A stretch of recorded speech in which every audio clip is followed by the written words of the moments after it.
Dando continuidade à disciplina de métodos de estudo bíblico, nós estaremos estudando a partir desse momento o método indutivo. É um dos métodos mais recomendados e mais usados no ensino e no estudo, primeiramente, da palavra de Deus. O método indutivo, ele é aquele que leva o aluno a estudar o texto cuidadosamente, observando todos os particulares, todos os pormenores, para então tirar uma conclusão. A dedução é o quê? Dedução conclui do geral para o particular. A indução é o método de raciocinar que consiste em tirar dos fatos particulares uma conclusão. Então, olhando aqui a partir dessa figura que nós temos apresentada, a dedução particulariza e é algo particular. A indução, ela generaliza e é algo universal. Essa outra imagem nos mostra o seguinte: o indutivo vai de partes para o todo, o dedutivo vai do todo para partes. É um método, como eu disse, bastante usado. Por quê? Porque o método indutivo é um método científico. O que se faz no método indutivo de estudo bíblico? Em primeiro lugar, determina-se o alvo. Qual é o propósito? O que eu quero com esse estudo? O que eu quero com essa ministração?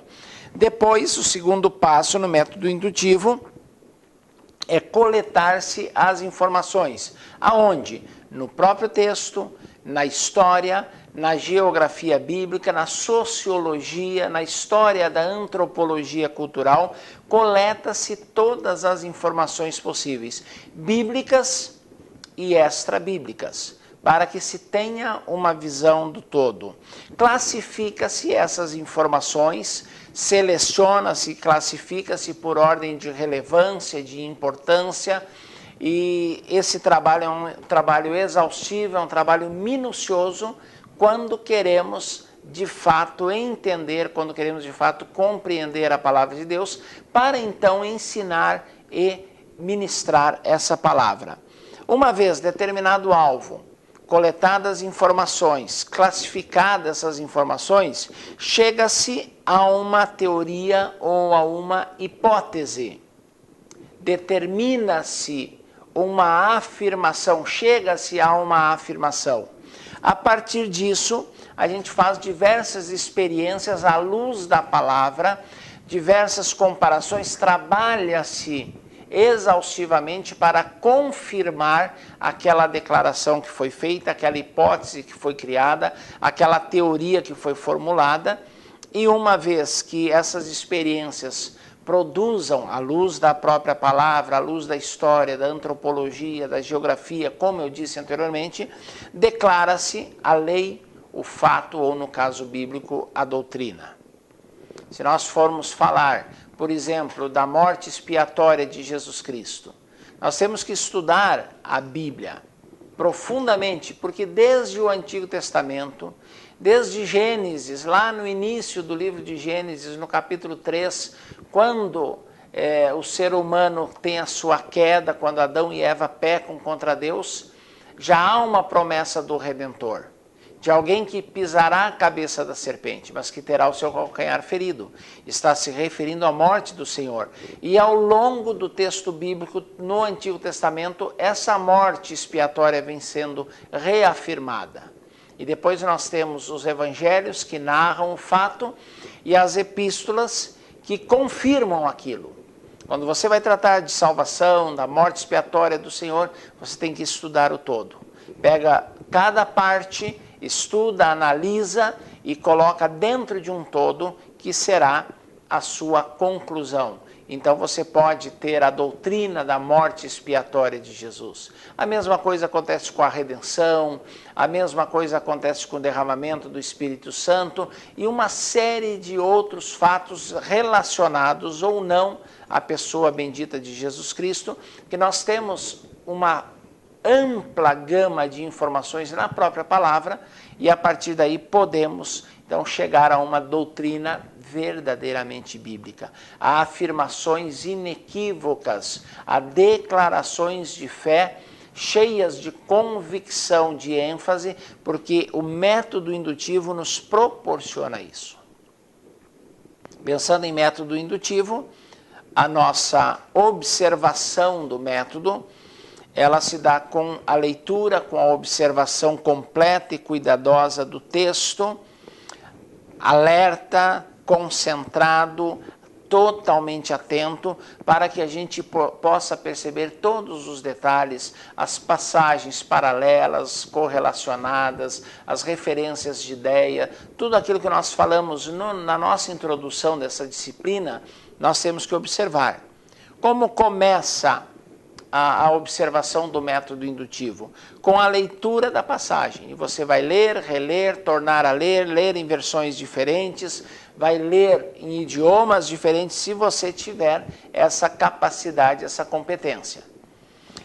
Lendo, nós vamos ler de formas diferenciadas. Como nós podemos ler? Nós podemos ler como um artista, visualizando. Você lê o texto e você cria um mapa mental, uma imagem mental daquilo que você está lendo.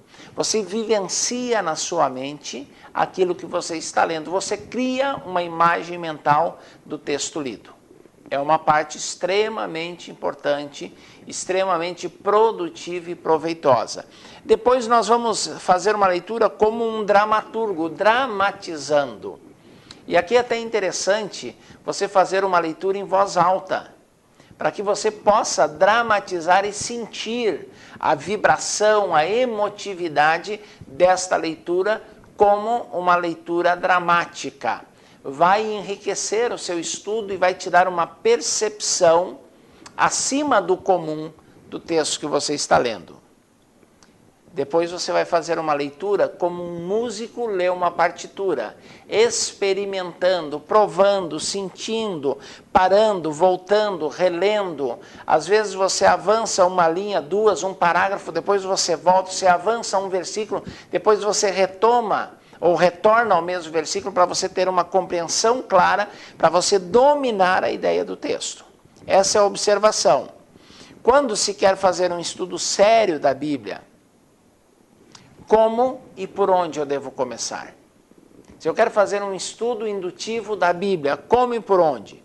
A ordem deve ser essa. Primeiro eu tenho que ter a visão geral da Bíblia como um todo. Eu tenho que pensar nos 66 livros distribuídos entre os dois testamentos. A Bíblia como um todo é o mapa geral, é o mapa mundi, é a visão geral da palavra de Deus. Depois eu vou escolher um livro e vou ler esse livro várias vezes até ter uma ideia do livro todo.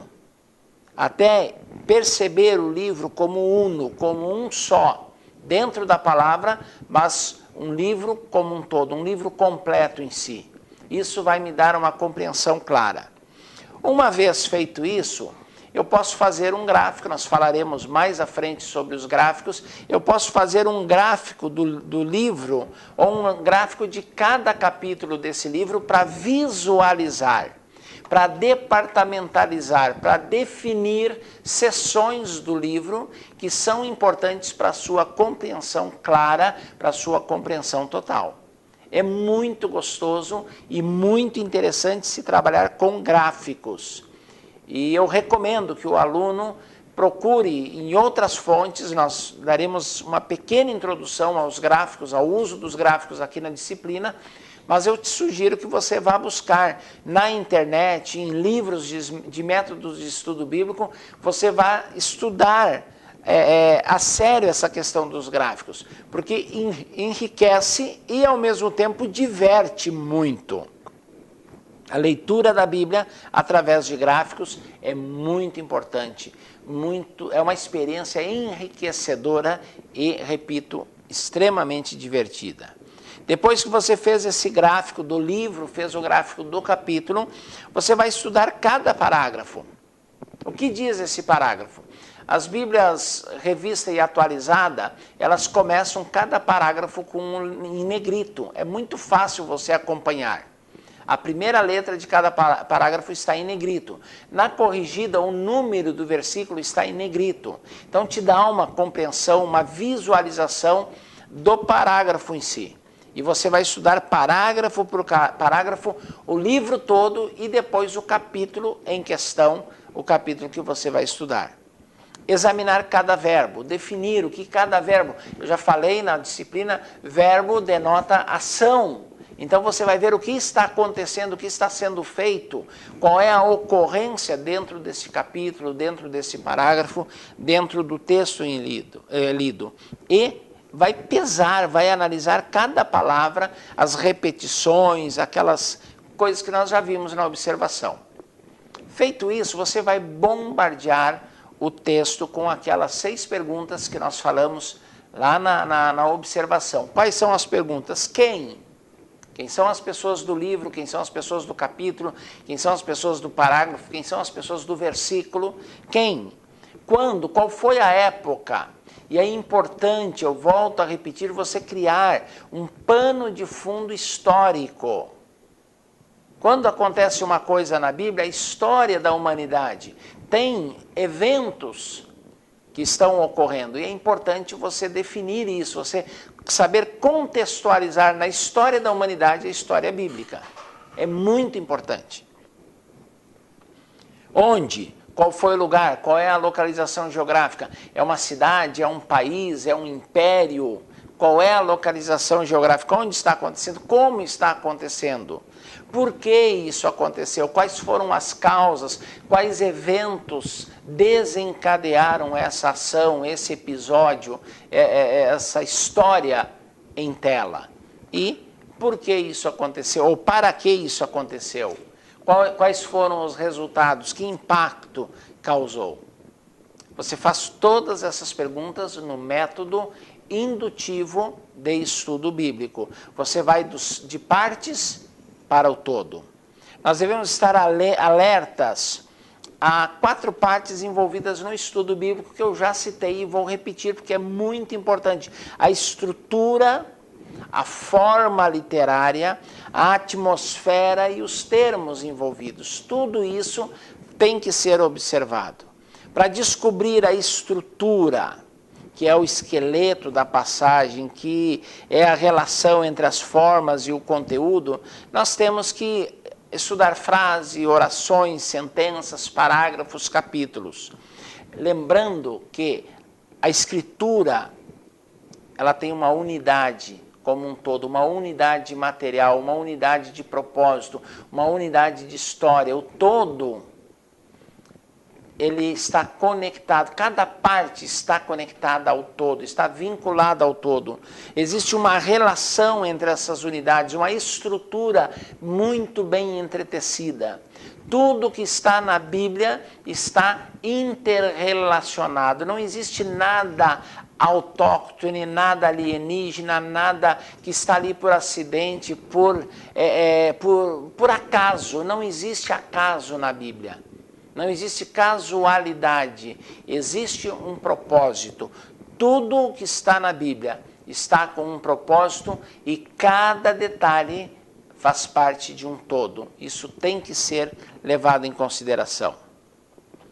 Observar a estrutura, nós temos algumas maneiras bem práticas para encontrar essa estrutura. Esteja alerta ao que o autor fala.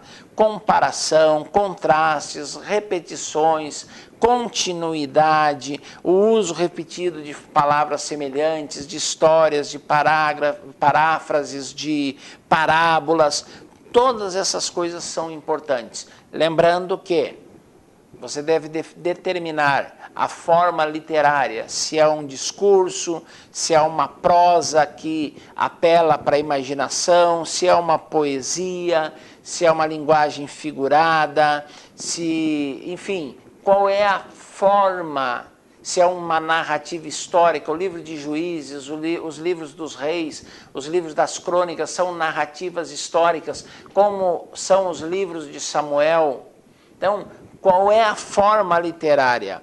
Isso faz muita diferença, Você consegue entender. Quando você lê um livro poético, você tem que entender que nem tudo que o poeta diz é palavra de Deus. Às vezes é o seu sentimento, às vezes é a sua sensação no momento, seu estado de espírito.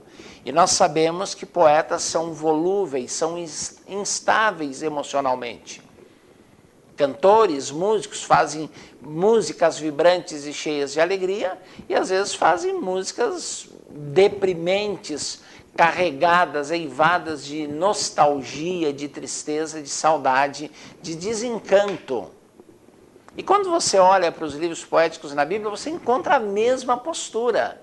Aquele Davi que declara num dos salmos: eleva os meus olhos para os montes, de onde me virá o socorro? E ele mesmo responde de forma poética: o meu socorro vem do Senhor que fez os céus e a terra. Esse mesmo poeta, esse mesmo Davi, ele pergunta: por que estás abatido a minha alma e definhas dentro de mim? São momentos totalmente diferentes na vida de um poeta. E é importante você definir isso para não confundir a linguagem poética com a voz de Deus, com doutrina estabelecida. Senão você comete equívocos seríssimos e perigosos. São alguns detalhes muito importantes. Lembre-se de definir os termos. Toda palavra, ela indica uma ideia, ela tem um significado e cada termo deve ser analisado etimologicamente, deve-se procurar o dicionário, procurar dentro do contexto, o significado da palavra. Por exemplo, casa. Casa a gente pode se referir como a casa do pai, como o lugar onde o local geográfico aonde se mora. Eu vou voltar para casa como um lugar geográfico, como um país, como algum local. Então, a minha casa pode ser os meus bens, a minha casa pode ser a minha família. Existem diversos significados para a palavra casa e isso será determinado pelo contexto. Então, esteja atento ao contexto para não incorrer em equívocos. Esse é o método indutivo de estudo bíblico. Você vai trabalhar exaustivamente e todo e qualquer detalhe revela-se de suma importância, reveste-se de suma importância. Esteja atento a tudo, escreva muito, pesquise muito, depois você faz a classificação do seu material, defende a sua tese, a sua ideia, a sua doutrina, o pensamento central, elabora o seu esboço para aplicá-lo à sua vida ou à sua congregação. Método indutivo, repito, é um método científico e de suma importância. Paralelo a esse, nós temos um outro método que chama-se o método sintético de estudo bíblico. O método sintético é o método que estuda um livro como uma unidade, procurando entender a mensagem do livro como um todo. Não estamos preocupados em detalhes, nós estamos preocupados na síntese. Você tem um livro para definir, um termo, uma palavra para definir um livro. Pensando-se nisso, por exemplo, quando a gente fala de Mateus, Mateus é o Evangelho do Rei. Quando nós falamos em Marcos, Marcos é o Evangelho do servo. Quando nós estudamos o livro de Lucas, é Jesus como homem, é Jesus o Filho do homem. Quando você estuda João, Jesus é o verbo, é a palavra, é o divino. Então, uma palavra, um termo, uma expressão sintetiza o todo, sintetiza o livro. Repetindo, então, o método sintético é um método que estuda um livro como uma unidade, procurando entender e sintetizar a mensagem do livro como um todo. É importante, extremamente importante. Por quê? o método sintético é a base e o alvo da análise, da observação. É o método que nós mais usamos para estudar a palavra de Deus. É o mais amplo? É o mais recomendável? Não. Mas é o mais fácil de ser assimilado e talvez o primeiro método usado por aqueles que estudam a palavra de Deus. Estudam a síntese da Bíblia, do livro, do capítulo, a síntese. Depois que você tem a síntese, você começa a trabalhar o indutivo, que são os detalhes. Mas o método sintético é extremamente importante para que você tenha uma visão panorâmica. O método sintético poderia ser chamado de estudo panorâmico da Bíblia. É um voo panorâmico onde você observa o todo. A síntese é uma ajuda indispensável para o estudo pessoal e para a pregação. Você não pode pregar um texto sem ter em mente a síntese da Bíblia toda, para não tirá-lo do seu contexto.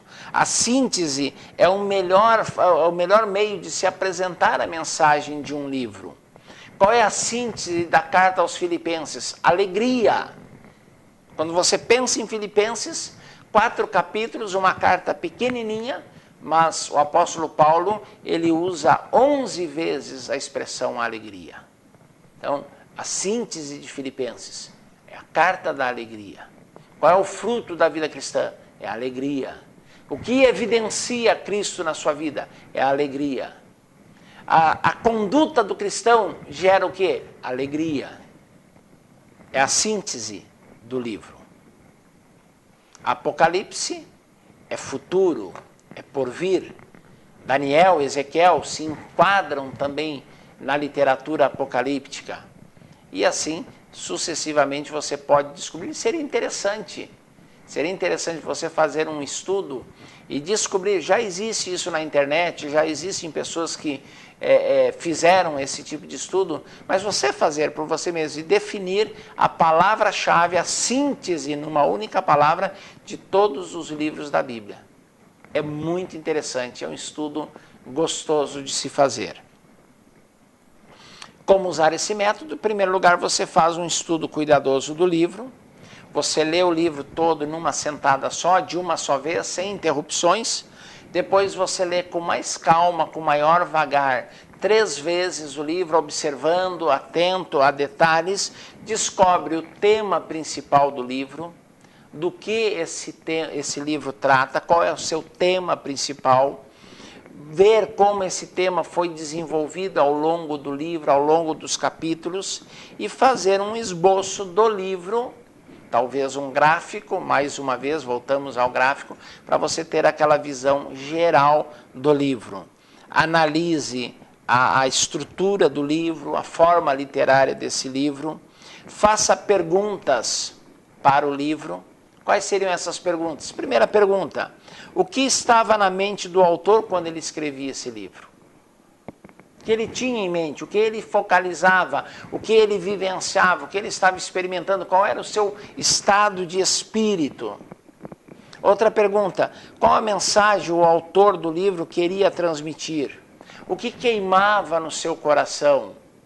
A alegria, a confiança, a segurança, a inconstância da situação político-militar, a fome, a angústia, a perseguição.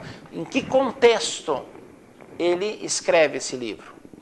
O que estava no seu coração? O que queimava o seu coração? O que lhe incomodava? O que lhe motivava? São perguntas que você deve fazer. Verifique de que forma ele desenvolveu o tema. Se você pensar, por exemplo, na carta aos Gálatas, Paulo foi extremamente polêmico. Ele começa fazendo algumas afirmações contundentes e muito polêmicas, questionando enfática e veementemente alguma coisa que estava acontecendo com as igrejas da Galácia. Confrontação. É um estilo polêmico. Quando você olha para Malaquias, o autor usa perguntas. Quando você olha para Romanos, a carta aos Romanos, existem tópicos bem definidos que vão sendo tratados gradativamente. Quando você olha para o livro de Mateus, você vê também eventos sendo tratados, se sucedendo numa sequência cronológica muito lógica e correta. Essas questões têm que estar bem vivas na sua mente. Relacionar o livro que você está estudando com outros livros da Escritura que são paralelos, que são parecidos. Por exemplo, Apocalipse, você estuda junto com o livro de Daniel e também com o livro de Ezequiel. São literaturas apocalípticas. Quando você estuda Marcos, você tem que estudar junto com as cartas de Pedro. Até lembrando que João Marcos, ele teve, segundo a história, segundo os estudiosos, como fonte primordial do seu evangelho, a pessoa do apóstolo Pedro. Quando você estuda o livro de Reis, você tem que ler Reis e ler Crônicas. É interessante, se você pegar a Bíblia em ordem cronológica e estudar a Bíblia e ler a Bíblia em ordem cronológica, vai te dar uma visão cronológica das coisas. Os profetas menores, você tem que estudar junto com os livros de Reis e Crônicas. Por quê? Porque os profetas menores, eles viveram nessa época e o que estava acontecendo ali era extremamente importante e interferia diretamente nas profecias e nas escrituras produzidas na época. Nós vamos fazer uma pequena pausa para você digerir, para você pensar, para você avaliar o que nós estamos falando, estudando sempre juntamente com a apostila que você tem aí. Aqui na sua apostila você tem uma observação do método sintético do livro de Malaquias, nas páginas 30 e 31. Dá uma analisada, estuda, observa com a Bíblia aberta, não apenas com a apostila, mas com a Bíblia aberta, e nós retornaremos para mais um período de aulas dentro da matéria de métodos de estudo bíblico.